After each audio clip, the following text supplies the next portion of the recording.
This is my 2001 Toyota MR2 Spyder. When I bought the car, it was originally solar yellow. Now it's wrapped like a carbon blue. I can't remember what it's called.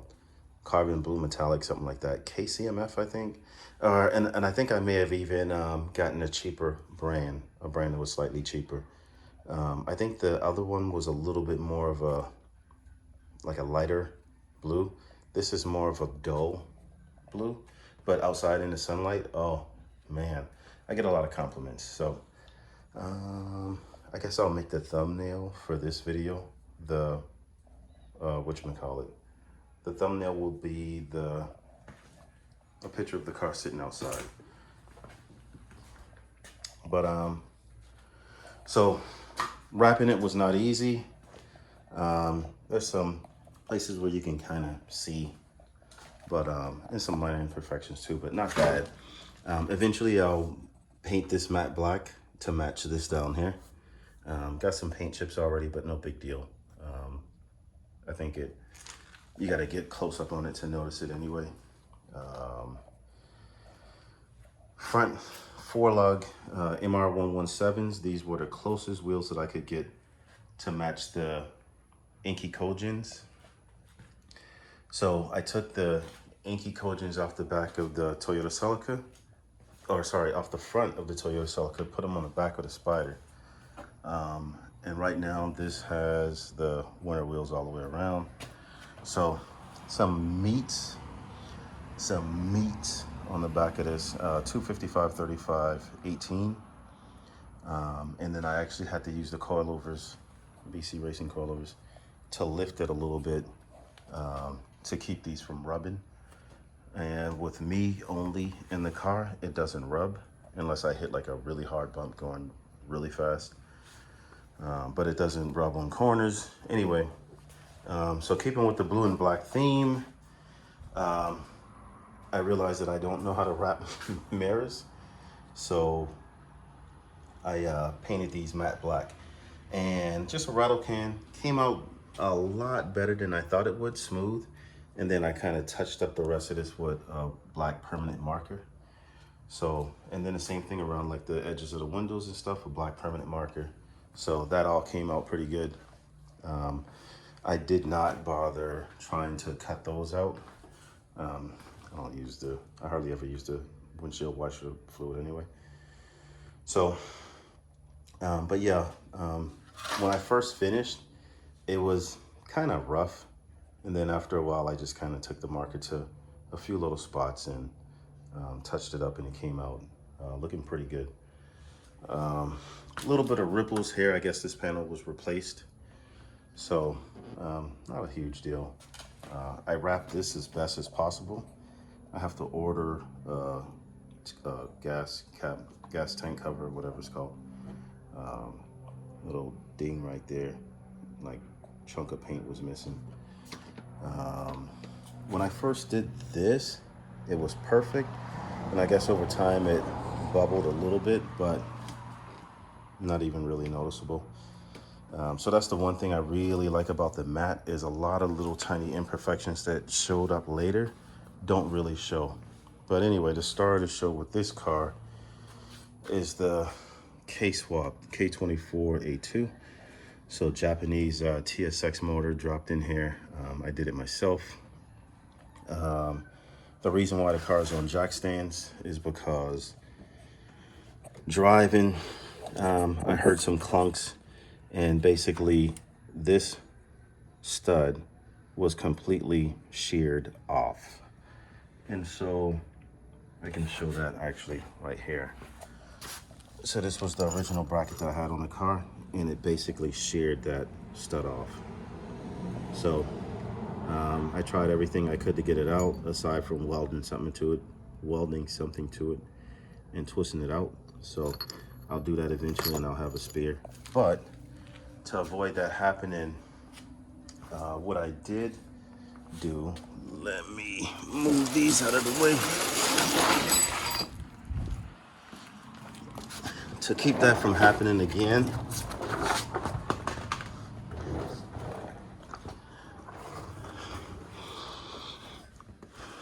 first mount is like absolutely no issues with that. And then the mount on this side, never any issues with this. So I got under here once the other side broke off and came loose. I got under here and looked at that, and that was all good, like no issues at all. And so basically this mount was not, I didn't use this one originally. And so what I learned was this is important to keep the engine from, I guess, flexing too much forward and aft. And I think that forward aft movement is what caused the passenger side motor mount to kind of torque a little bit too much and shear that stud off. So anyway, that's that. I think what I will end up doing, I have to leak check this before I drop the car back down. So I'll leave the car up, drop in the fluids. I'll lift it back up as high as possible. Add some water, maybe a little bit of coolant, and just wait and see if it leaks. And if it does, get back under here, drain it, do what I need to do, put it all back together. What was it? What was that? What I have? Yeah, I'm gonna have to put the AC back in this car. Florida is entirely too hot to be driving around with no AC. And so that would be sitting like right about here. And the AC compressor, oh man, the AC compressor is sitting right up there. So that will be going back on the car. I have to figure out, I'll clean this up, but I got to figure out like why this corrosive stuff is getting on the battery tray. But I think maybe I just have to put a plastic plate down there to sit between the battery and this little metal tray, I guess. I need an intake. I have a PRB intake manifold from a Acura RSX Type S, and then an RSX Type S throttle body. And basically, once it's bolted down, I can't get a hard intake pipe. I can't get an intake on it. So I use this intake pipe that's stock for the Toyota Celica. And this little stupid hole right here, I was just trying to find something to plug it, but I couldn't. Whatever, not a huge deal. I mean, it's an intake. I guess I'm not really worried about something getting in this little hole, but whatever the case may be, I'll have to try to find a way to get an intake pipe on here. I'm sure I can, I just don't have the patience. But I'll run an intake pipe from here straight back to over here in this corner, and it should get a little bit more cool air. But so this is a 1320 Performance header. So this is the only real mod, aside from the engine swap, of course, that I have done to the car. And so with all of this together, the car dyno 219.57. So I'll just say 220 wheel, 185 pound-feet of torque. Very, very fun to drive. As a matter of fact, I like driving this so much that when this is running good, I hardly ever drive the Shelby. Almost a similar feel as far as stiffness. What do you call it? Naturally aspirated, like response. Even though I would like to boost this, but I absolutely love it the way it is. It's just so fun to drive. Polish the engine and transmission before putting them in. So I took a wire wheel and brush to, the whole thing, and did some self-etching primer and then some metallic paint. And so did that so it looks nice and clean. And driving it for about 4 months, a little bit of stuff get back here, but it still looks nice and clean. So I'm really glad I did that, because it would have been really crappy oxidized looking like this. So this is the transmission for This is the E154F transmission that will be going in the Toyota Celica. So GT4, turbo all-wheel drive. I did a video on that. So what else do we have? With this header, this part of the harness was a little bit exposed, and I wrapped it up, and I used some gold heat tape, and it didn't work good enough. It caught fire under the gold tape, and so basically some header wrap and some metal zip ties protected very well, a lot better than before. So no more issues with this. I do have to extend, if I can get my hand back here, I have to extend this a little bit because it pops off. And this is for the oil pressure sensor. So I guess this will tell me my oil pressure if I was monitoring it, but I'm not. So no harm there, but I will extend it so that I can at least make sure it's plugged in. And I guess in the future I can use I can keep track of or monitor my oil pressure. So anyway, that's about it for the swap. Everything else is stock. The swap was actually pretty easy, pretty straightforward. The worst of the swap was things like this mount right here. The bolt, maybe I used the wrong bolt, but the bolt wasn't long enough to come all the way through. And so when I went to the muffler shop, they were like, hey, that bolt is gonna come loose and you're gonna drop a motor. And it's never came loose at all. Like everything else came loose except for this. Completely rattled my exhaust apart several times until finally I used a lot of red Loctite. And so that did the trick. They did this here. They sealed this up at a muffler shop, and this doesn't leak, so they did a really good job on that. I just wish that they'd use a bigger pipe all the way through. And so probably lost a few horses here. Not a huge deal, but I would have liked to have this be at least 2.5 inches all the way through, even through the bins, but they said it was such a tight bin that they couldn't do it. So whatever the case, I guess eventually I'll try to find a solution for that. But yeah, you can see that this is obviously a very small diameter pipe at the bend. So what else? I think that's about it.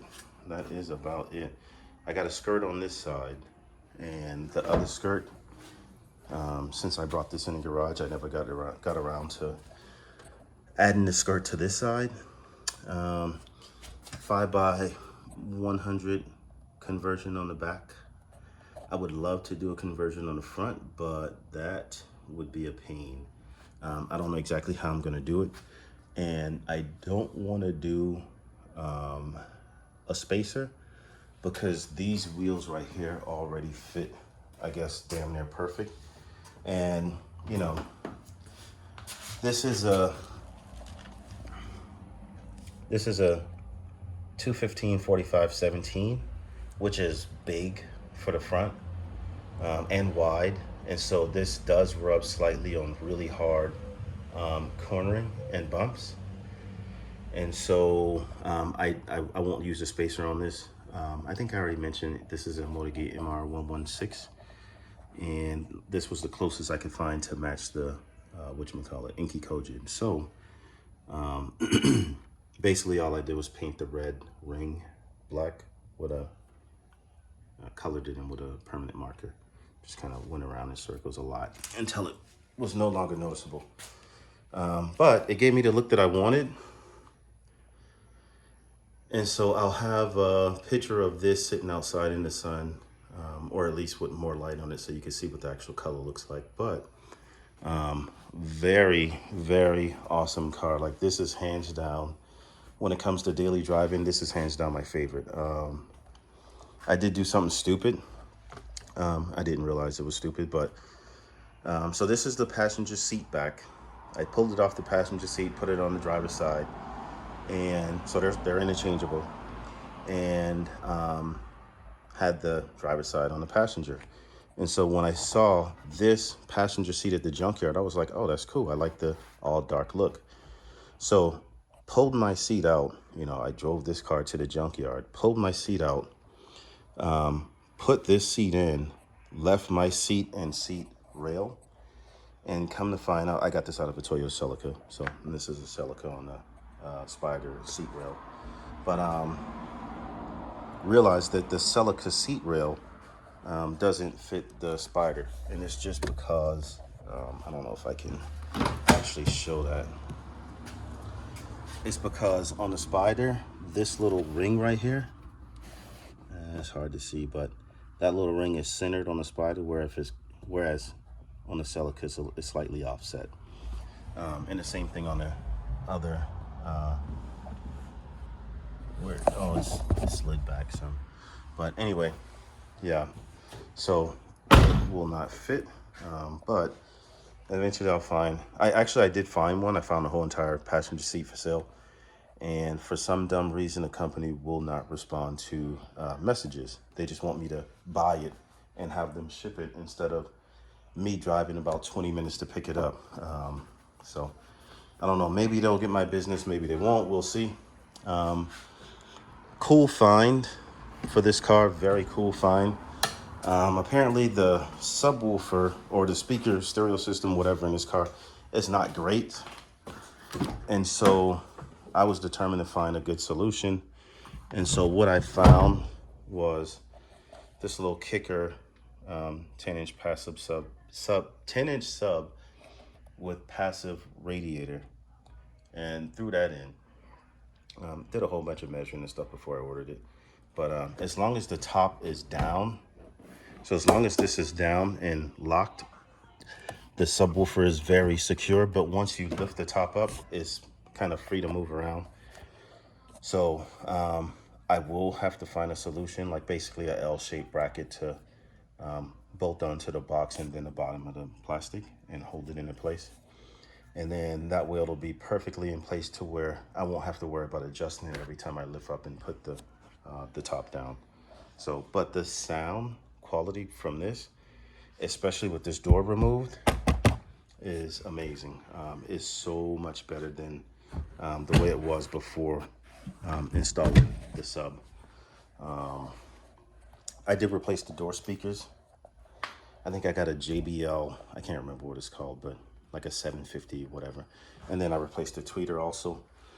And put just a little cheap, basic Bluetooth head unit in.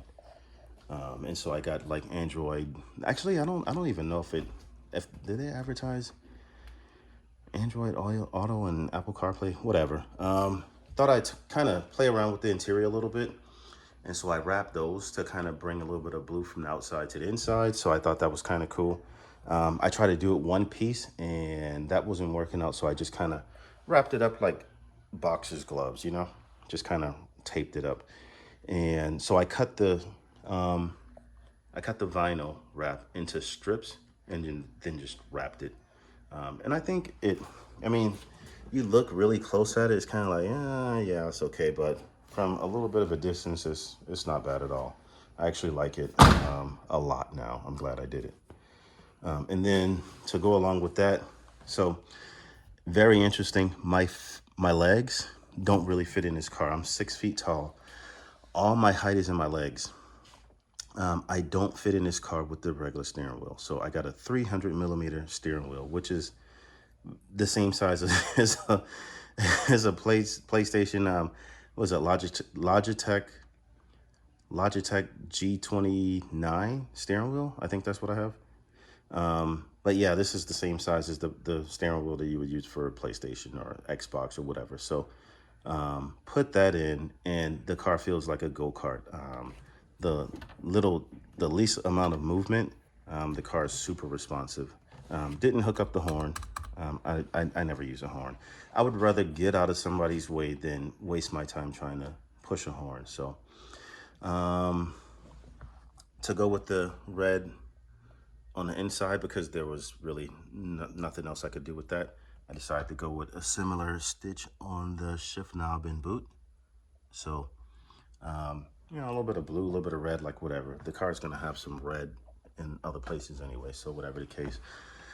Got my little plate right here with the draggy with the K-swap, or before the K-swap, the fastest I could do 0 to 60 was about 11 seconds. So VTEC wasn't really what is it, VVT lift, whatever it's called. It wasn't really working right. The oil pressure sensor in the stock engine, just, I don't know, something wasn't right with it. So anyway, after the swap and getting the shift linkage all adjusted and everything, I was able to get a 4.990 to 60. So, and then a quarter mile is not fast, but it's quick. 13.8, I think. And then after the tune, I think it was still in the high 13s. So basically the car was running lean before the tune, so it was still making good power. It was just less safe. Now it's safe, but yeah, a high 13-second quarter mile, and I think low 8 eighth mile. So pretty fun, very fun car to drive. So now that I'm pretty much done with almost everything, I just gotta pour in a little bit of coolant, leak test it, leak check, and drop the battery in, burp it, yeah, and should be good to go. But that is my 2001 Toyota MR2 Spyder. And like I said, my thumbnail picture will be a picture of the car sitting outside with the sunlight touching it. So you'll see the true color of the wrap. Beautiful car. All right, that's it for this one.